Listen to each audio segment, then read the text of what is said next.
can't stop. Fuck around, make my 40 pop. I have absolutely no idea what to say at this point.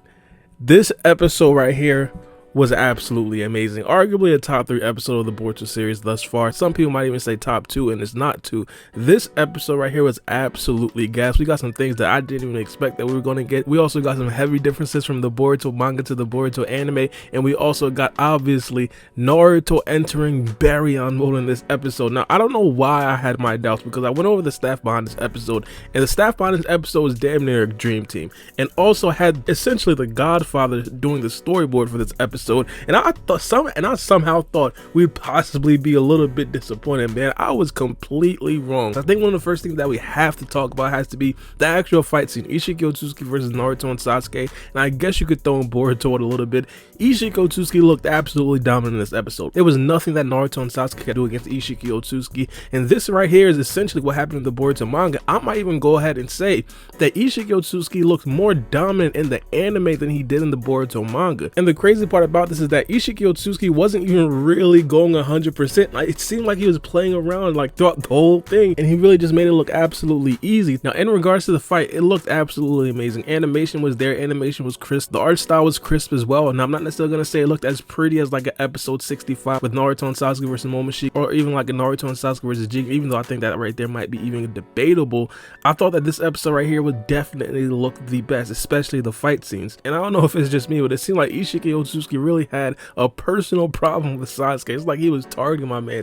Even when he was pretty much down on the floor, completely out, Isshiki Otsutsuki comes out of nowhere and just drags my man Sasuke through the floor with his foot. Like, god damn. Now, one thing that I do have to do, I have to give a huge shout out to these 3 characters right here, Naruto, Sasuke, and Boruto. Not only did they go into a fight knowing that they were probably going to lose, they want to risk their own lives, not to save themselves, but to save the Hidden Leaf Village and potentially even save Kawaki from getting another karma seal from Isshiki Otsutsuki. This right here was an absolute display. I think one of the most surprising things that a lot of people are going to take away from this episode is the fact that Boruto was actually willing to die for the Hidden Leaf Village. He was literally about to do it. If Isshiki Otsutsuki didn't necessarily shrink the kunai, Boruto would have done it. In the Boruto manga, it made it seem like that right there was going to be the case, but right here it just looked a lot more blatant. Sasuke himself as well understood that there was a very slim chance of them actually winning. Obviously, the biggest sacrifice in this episode came from Naruto entering the Baryon mode. First things first, the Baryon mode looks absolutely phenomenal. I'll get into that a little bit later, but obviously the stipulations of the Baryon mode is going to be the talk of the town for weeks to come, or possibly even for days to come, until the next coming episode,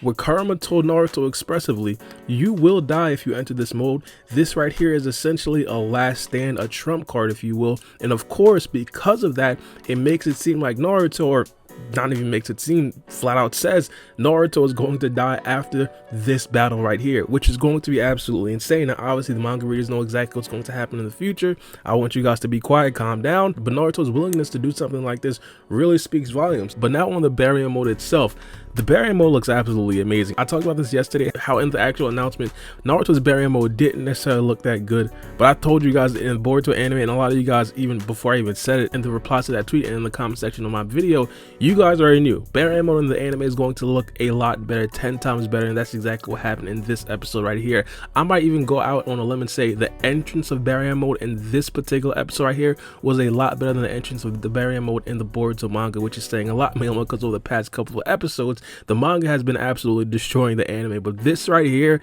I'm gonna have to give it up to the anime. This right here looked absolutely amazing. Not only that, the actual OST behind it made it look so godly. It made it look so elegant. This man Naruto is essentially on a god level state that we've never really seen him at before. One of the things that I did point out is the fact that Baryon mode is going to inevitably be compared to Isshiki Otsutsuki. If Baryon mode Naruto even matches, like it's even equal to this Isshiki Otsutsuki that we did see in this episode right here, oh my goodness. Saying that Baryon mode Naruto is the strongest character that we've ever seen in the series, it really doesn't even do it justice. But before I continue fawning over Baryon mode Naruto, there are still some important things that we do have to get to in this actual episode review. One of the biggest themes throughout this episode is the fact that Isshiki Otsutsuki is not actually able to kill Boruto himself. In the Boruto manga, when this right here was actually going around, we kind of thought it was because Boruto himself was an Otsutsuki member, and because Isshiki Otsutsuki is a part of the Otsutsuki clan, he's not necessarily able to kill other Otsutsuki Otsutsuki members, if you guys do recall, back when Isshiki basically confronted Tonetti, he told Tonetti that he wasn't necessarily quote-unquote allowed to kill him. But it turns out that Isshiki Otsutsuki can't kill Boruto for a very different reason. This man Isshiki Otsutsuki is planning to feed Boruto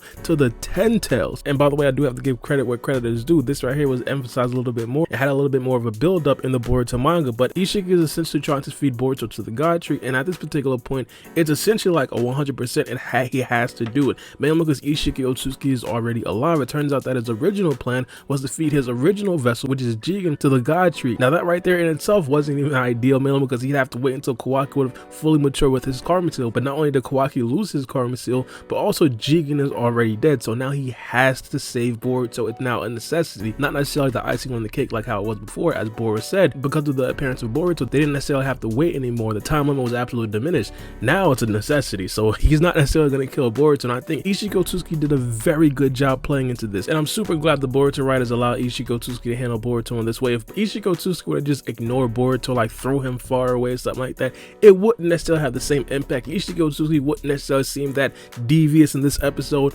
This man breaks Boruto's arm like it's absolutely nothing, and it just pretty much stares at Boruto, watches Boruto go crazy. I'm pretty damn sure that this right here is probably going to be in the Boruto series in regards to screenshots for a very long time, similar to how this pain screenshot is still brought up to this day. But not only that, this man Boruto falls to the floor and Isshiki steps on Boruto's back, like essentially telling Boruto, like, I have absolutely no problem with harming you, I just can't kill you. Now right before that scene, we got the return of an amazing jutsu that Boruto came up with, which was the compression Rasengan.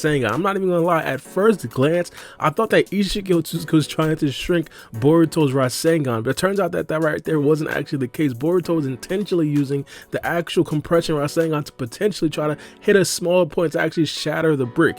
That wasn't the case. Isshiki Otsutsuki's brick kind of cracked a little bit. Now Boruto just breaking out the compression Rasengan at that particular point in itself is absolutely insane. Boruto even doing a Rasengan like this was essentially for a very long time like a 50-50 proposition. He couldn't necessarily perfect it, and even when he kind of did perfect it, it was still kind of difficult to actually control. And now for Boruto to actually break something out like that in a high pressure situation like this, where Naruto is essentially about to die, Sasuke is about to die, Boruto understands that it's the Otsutsuki member right in front of his face, and for him to have the testicular fortitude and the chakra control to actually break out something like this was absolutely insane. Now one thing that I definitely wanted to see was Boruto utilize his karma seal at this particular point as well. I think if Boruto would have used his karma seal right here, he might have actually been able to shatter that cube, but I think it's a couple of reasons why he didn't necessarily utilize the karma seal. It was made very clear before this fight even started that he was very cognizant and worried about momoshiki actually taking over his body, and obviously using the karma seal is possibly like a gateway for that to actually happen. Now not only that, it was also because of the fact that he was using an actual compression Rasengan,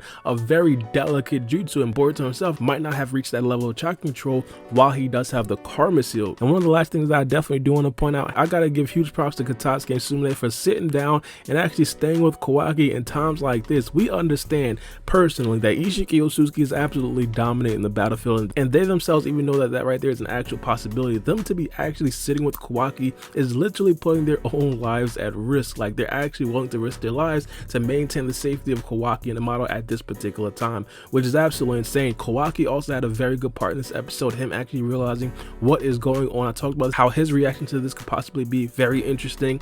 Not only that, they also did portray the fact that Jigen told Kawaki that he has a hole in his heart that could only be filled with the karma seal in this episode right here, and they actually played off the fact that Kawaki might actually be missing the karma seal. This episode right here was absolute gold. I'm not even gonna lie to you guys, man. There's so much more that happened in this episode, and I'm definitely gonna talk about that, but let me know what you guys think about this episode in the comment section below, and give me your favorite part of this episode. My favorite part has to be the introduction of Baryon Naruto. That man right there is going to be absolutely insane in the next episode. Hopefully the next episode even looks better than this episode right here. But it's been your boy Baara, and we out. It's a knife.